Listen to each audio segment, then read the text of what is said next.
Welcome, viewers and listeners. This is BodyTrust, the leading edge of the wellness revolution. I'm your host, Dr. Doug.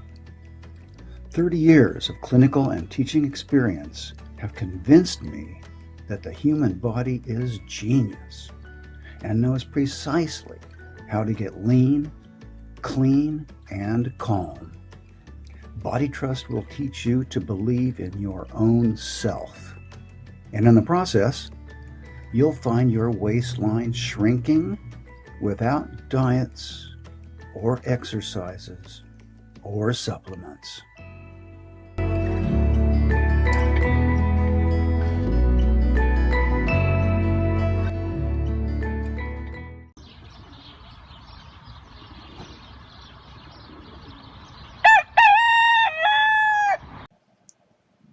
Hello, everybody. Welcome to Body Trust episode number 1. Yay! Today we're going to talk about what it really takes to get lean. We're also going to cover wellness in the news, and the final segment will feature an interview of me taken a few years ago on the subject of yin and yang. So let's begin. Obesity and overweight is a serious problem, not only in the United States where I live, but in the whole world. In fact, the World Health Organization estimates that the same number of people suffer from obesity now as they do from actual starvation. This is alarming. And overweight, excess body fat, is associated with a long list of health problems, many of them serious and life-threatening. So this is our main motivation for losing weight, for getting rid of that excess body fat, which also includes getting rid of impacted fecal matter, which turns toxic, unwanted growths, blood cholesterol, phlegm, and any other garbage laying around. We want to get lean, but we also want to get clean, and we want to get calm. So let's talk about lean. Let's talk about body fat. What is it? Body fat is actually stored nutrition for winter. Harsh winters that our ancestors may have endured for 300,000 years. They had the genetic potential to get fat, really fat. And it was a good thing because it kept them alive during those long, dark winters when there's no food, it's cold. What do you do for 6 months when there's no food and it's cold and it's dark? You sleep, you rest, you play with the kids, you bring in firewood, and cook water, but basically hibernate. Well, the problem is we're not hibernating. People are overweight and they're working, and they're rushing, and they're hurrying, and they're scurrying. And these are causing health problems, serious health problems. So fat cells, I want you to look at fat cells as stored food. It's stored nutrition. When you eat more food than your body is asking for, it's going to store it in all kinds of places. Its principal storage locker is your fat cells. Okay. When you are hibernating in the wintertime, as a Stone Age person, you do not need strong cognitive abilities. You don't need to be thinking a lot because this just spends energy. Remember, this is all about energy conservation. Being really fat means energy conservation. So that's why studies have shown that people who carry excess weight don't have strong cognitive abilities. It's dulled. Now, here's an important fact. Emotions are dulled. Because if you are trying to survive in a hut or a cave with 20 other relatives for 6 months, do you really need strong emotions? Mad, glad, sad, scared, bored, and all their avatars, they need to be dulled. So studies have shown this too, that emotions are dulled the fatter we get. That's a survival mechanism. It's also low energy. Do you really want to be jumping and dancing and running around in the snow? No. So we also notice that the more body fat we're carrying, the more fatigue we're going to suffer. Well, we're going to feel. This is the body saying, what are you doing? Rest, sleep. Why are you running around? Why are you working? Why are you hurrying and scurrying? You know, also body fat is insulation against the cold. And this is why we find that people with a lot of body fat hate summers, like winters. This is usually the case. Yeah, there's some exceptions, but and of course the leaner you get, the more you like summer and the less you like cold weather because of that loss of insulation. Now here's another important fact, and we're going to be talking a lot about this in coming episodes, and that is the fatter you get, the weaker your hunger, which is a survival mechanism. If there's no food out there and you're sleeping in a cave and trying to conserve energy, do you really need to be feeling hunger, which says eat? No. Your body wants to live off of stored nutrition. This is why obese people never feel hunger. Now I know this. How do I know this? Because I've talked to thousands of people over the last 30 years about this very subject. And I can tell you that while they may have an appetite, which is a desire for food, they don't have hunger, which is a feeling, not a thought. Hunger is a feeling. It's actually an empty feeling in the stomach area. That's all it is. An empty feeling in the stomach area. And you know what its purpose is? No, it's not to go into the refrigerator and grab some food. It's to go to work. Yeah, hunger's there to motivate us to go to work, to go find food. Once we get active, actually going out and digging up roots in the wilderness or climbing trees to get bananas or chasing down a deer, the hunger feeling kind of eases off. That's the body saying, okay, well, as long as you're actually going to get some food, I'll leave you alone. But if you stop, I'm coming back and I'm going to nag you. Let's keep in mind that hunger is not pain. It's a pang. It's a nag. And the leaner we are, the stronger that hunger is going to be.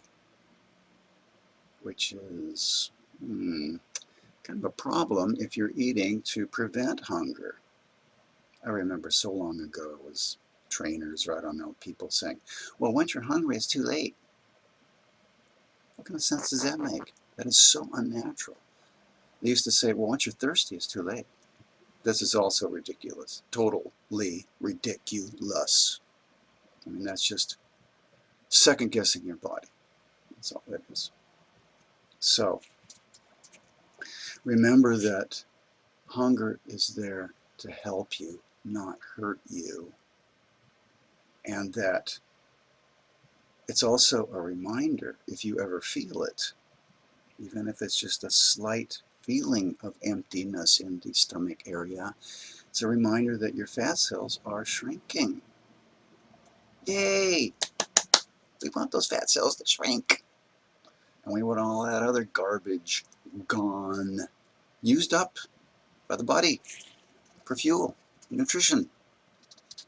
So getting lean, I remind you, getting lean means all of these things. Your hunger is going to get stronger.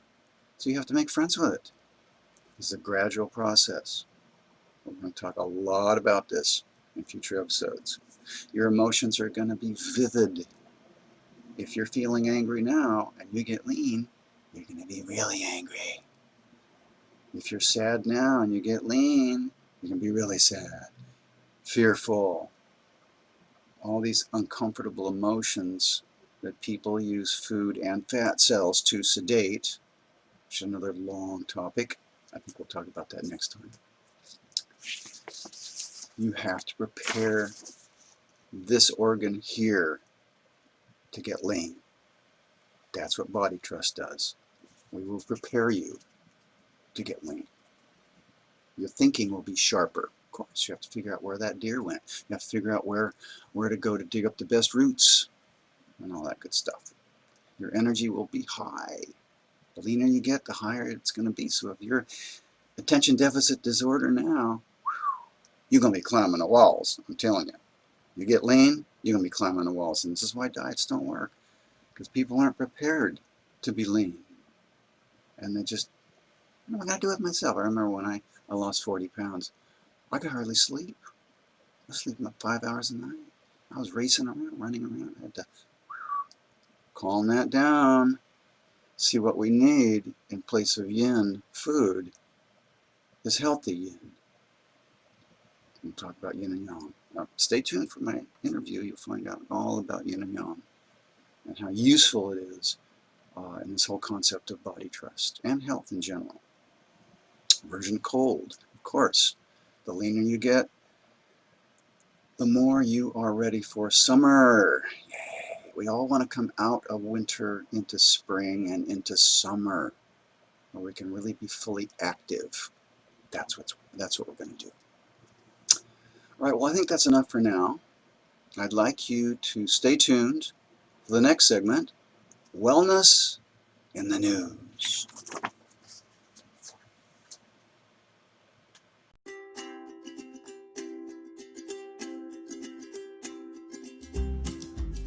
Welcome back, everyone. This is Wellness in the News. I have a few items for you that I think are pretty interesting. The first one concerns the myth that fat can be fit. A British study came out recently and said that carrying extra weight could raise your risk of heart attack by more than 25%, even if you are otherwise healthy. Even if you have healthy blood pressure, blood sugar, cholesterol levels, all that good stuff, still being fat is not healthy. There's good reasons for that. Chinese medicine understands that very clearly. First of all, if you're carrying excess material, that material is going to load your heart with extra work in terms of weight and in terms of just garbage in the bloodstream. If you keep stressing a pump with too much material, that pump's going to break down. That's what the heart is. It's just going to stop. That's a heart attack. Not good. Another problem with being fat and carrying excess body fat is that it slows down your circulation. So, for example, your immune system has trouble getting to places where it needs to get, to eat up cancers and to clear out garbage. Another reason why fit but fat is a big myth. We need to get lean and clean. Second item. You're not yourself when you're sleepy. Perelman School of Medicine at the University of Pennsylvania found that 1/3 of Americans don't get enough sleep. And this whole thing, it's really taken a toll on their physical health, but also their mental health. Listen, if you wake up in the morning and you have to drag yourself out of bed to get going, what is your body telling you? Remember, your body never lies, and it's never in error. It's telling you that you are in trouble. If you have to drag yourself out of bed, your mental health will suffer and your physical health will suffer. And you can't make it up on the weekends. That's just not realistic. So it means get to bed earlier and on. Treat yourself like a human being instead of a cyborg. We're not cyborgs yet. We're still flesh and blood. We need that sleep. There's another one. Really fascinating study. Poor appetite and food intake in older adults from the American Geriatric Society. Strategies to improve our appetites as we age include reducing portion size, increasing meal frequency, and using flavor enhancers. Until recently, however, these options have not proven to improve food intake or quality of life for older people. Having a poor appetite is a serious health concern for older adults. It can lead to inadequate nutrition, which can shorten your life or reduce your quality of life. Between 11% and 15% of older adults who live independently are estimated to have poor appetites. You know what really bothers me about studies like this? They never ask the person if they're hungry. Remember what hunger is? We just talked about that. Hunger is a message from the body that says, I can use food. I can process food. An appetite, that's a desire for food. Yes, we all have appetites. Maybe not all of us. But often appetite coincides with hunger, at least it does in the rest of the world. So if they're not hungry and you're trying to trick their bodies into eating, what's that going to do to them? It's going to make them worse. Let's find out why their appetite, why their digestive system is functioning so poorly and improve it before we start force feeding them. Anyway. Our last item, autoimmune diseases. Gosh, this is an epidemic in modern society, autoimmune. It's like we've never seen this kind of epidemic before of autoimmune. Let me explain what autoimmune is. It means that your immune system is so busy, it's run out of true enemies and starts to attack healthy tissue.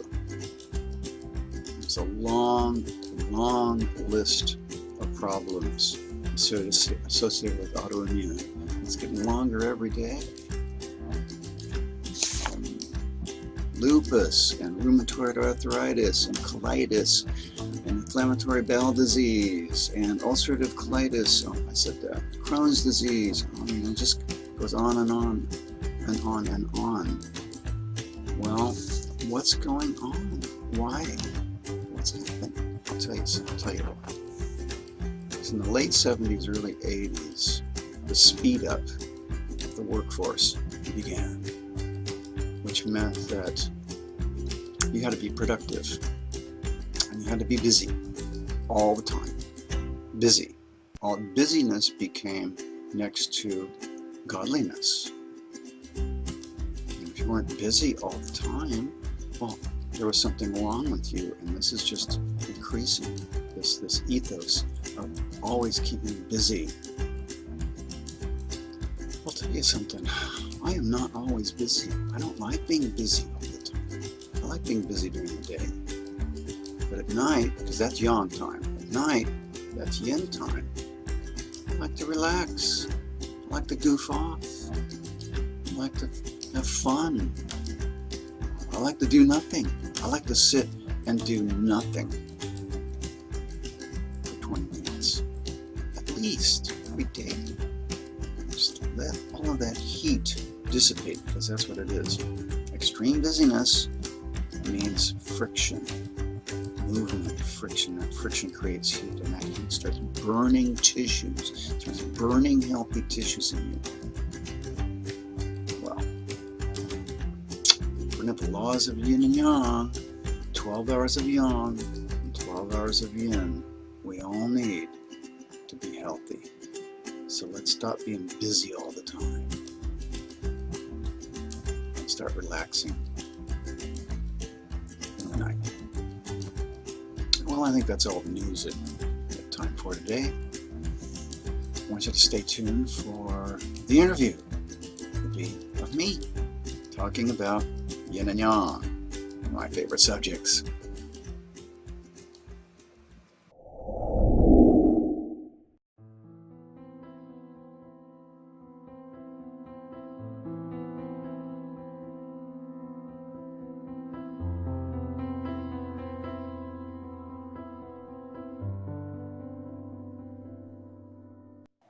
Welcome back, everyone, to BodyTrust. This is the interview portion of my show, where I feature a leader of the wellness revolution. Today, it's going to be me on the subject of yin and yang. Enjoy.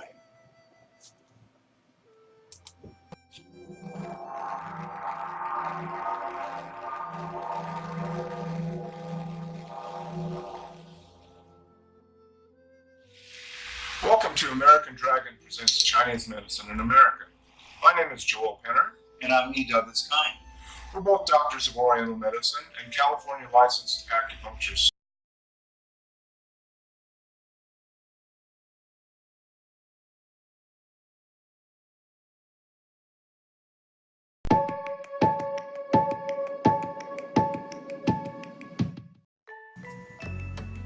Well, that's my show, BodyTrust, episode number 1, first of 100. And be sure to check out my website, find out more information on BodyTrust. And there you can sign up for individual sessions, or we can arrange for a workshop in your area or your work site. So, and be sure to subscribe for future episodes of BodyTrust. This is Dr. Doug reminding you to trust your one infallible expert on healthy living, your own body. Hey everybody, don't forget to subscribe to my show, and while you're at it, click on that little bell so that you'll receive notification every time I post a new episode.